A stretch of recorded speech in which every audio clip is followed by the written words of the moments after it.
Hello everyone, it's Brickmaster here, and today I have a LEGO Star Wars set to review. This is the 9493 X-Wing Starfighter from 2012. This set comes with 560 pieces, was rated for ages 8 to 14, and cost you $60 back when it was in stores. This is my personal favorite X-Wing, and I had it since it came out. I got it maybe in the summer, but yeah, I still got it in 2012, and I've had it for, wow, almost 10 years, but yeah, this is a fantastic set. If you want to get an X-Wing, this is the one to get, so I'll go into the instructions to be the first part of the review. Alright, so these are the instructions, and they are pretty decent size. They're not super wide like some of the larger sets, but still a very good size for this set. It only comes with one, surprisingly, but I'm actually quite happy about that.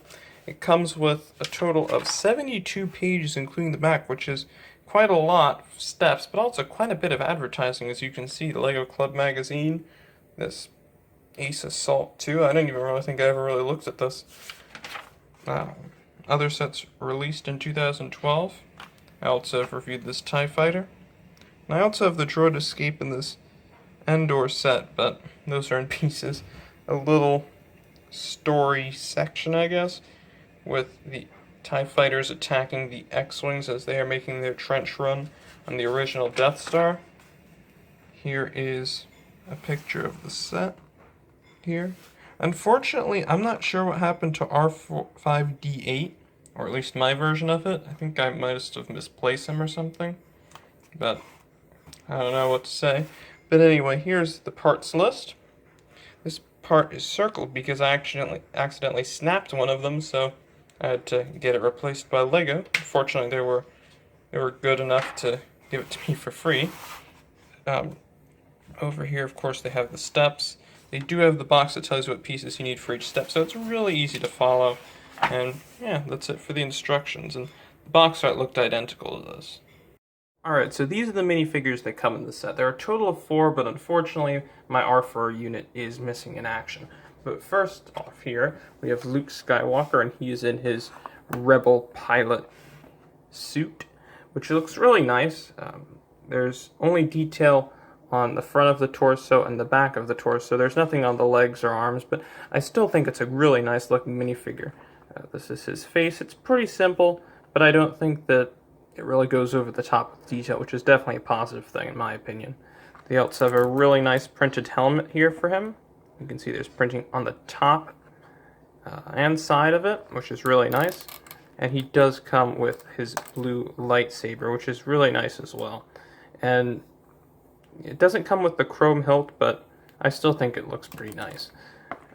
Over here they have R2-D2, and this is before 2013, so he still has the gray dome instead of the silver type, which is slightly worse in my opinion, but it really doesn't bother me too much. Still very recognizable, of course. You can see this is what his, I guess, his sort of torso looks like. Of course, the legs and everything, just the exact same that any R2-D2 has ever had. Of course, you can move the legs like this if you want him to stand in a particular position. Here at the back of the dome, you can see there's printing as well. Very smooth. It's not off-center or anything like that, which is something I really appreciate. So that's it for him. And over here, you can take a look at Jack Porkins, who is the pilot of Red 6, which is another X-Wing that unfortunately does get gunned down by a TIE Fighter. But that's what he looks like. A very unique helmet print as well. I don't think that that's found in any other set. He's equipped with a blaster as well. And he has the same sort of X-Wing fighter pilot suit that Luke has. And of course, still has the same back printing too. So I have to say that I'm very impressed with these minifigures. They're not over the top or anything, but they definitely look like what they're supposed to look like. So no complaints with these at all. Alright, so here's the X-Wing Starfighter itself. It's a really elegant looking model, and I have to say that the building style that LEGO used between 2006 and 2013 was probably my favorite. There have been some really great sets before and since, but I think that they use a good combination of larger pieces, smaller pieces, and they don't overdo it on detail, which is something that I'm really happy about.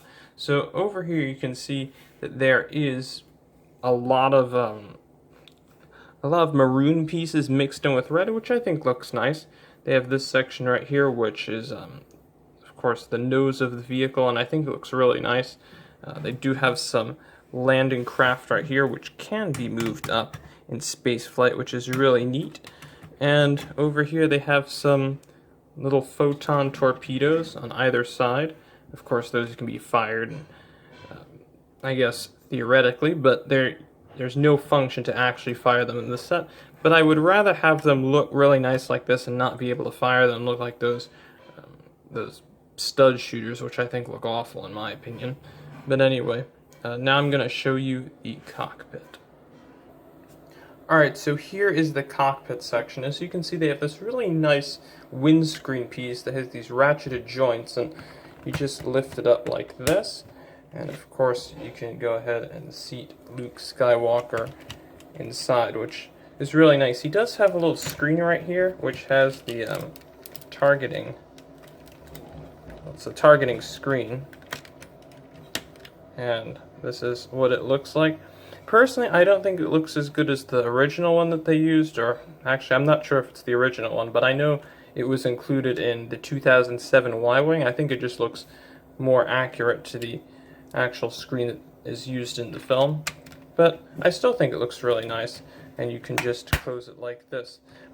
There's also a little area for R2-D2 as well, which has around 2x4, it's a 2x4 space, which is of course enough to fit him, and he just sits in there. And you're supposed to turn his head around like this so he looks forward.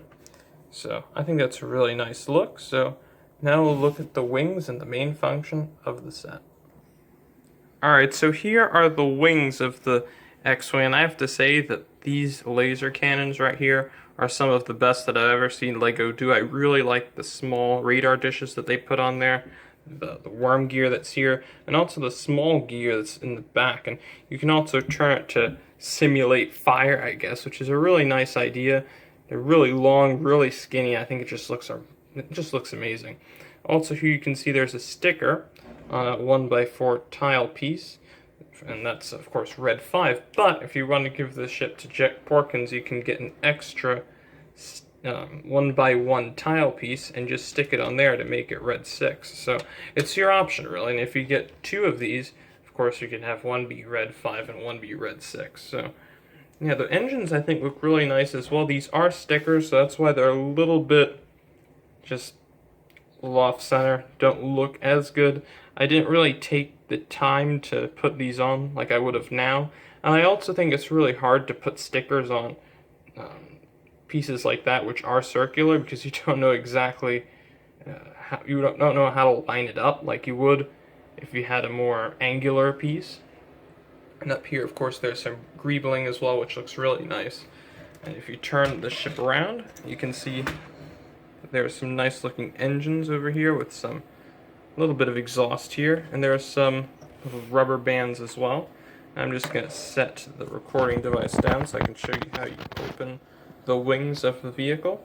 So what you do is you just, of course, you have to lift it up, and you just turn this gear, and then it just clicks open, and then it looks like that. I'll just lift up the camera now, just so you can see it a bit better. Like before I'll do that, move the landing gear, but that's what it looks like. Looks absolutely magnificent. It's a lot more smooth than the ARC 170 Starfighter, which uses a worm gear.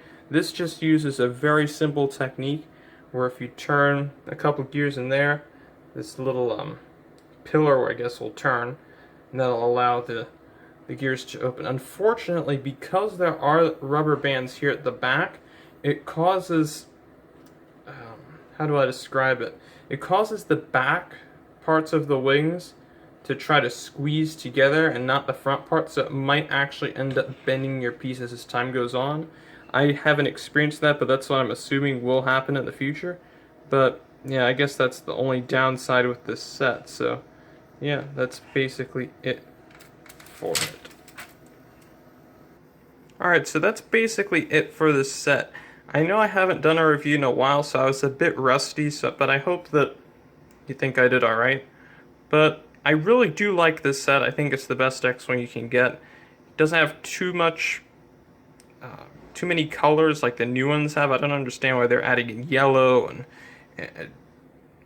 sand blue in there. I just think it looks good with these basic colors. I think it looks more uniformed and much more realistic to the actual Starfighter in the movie.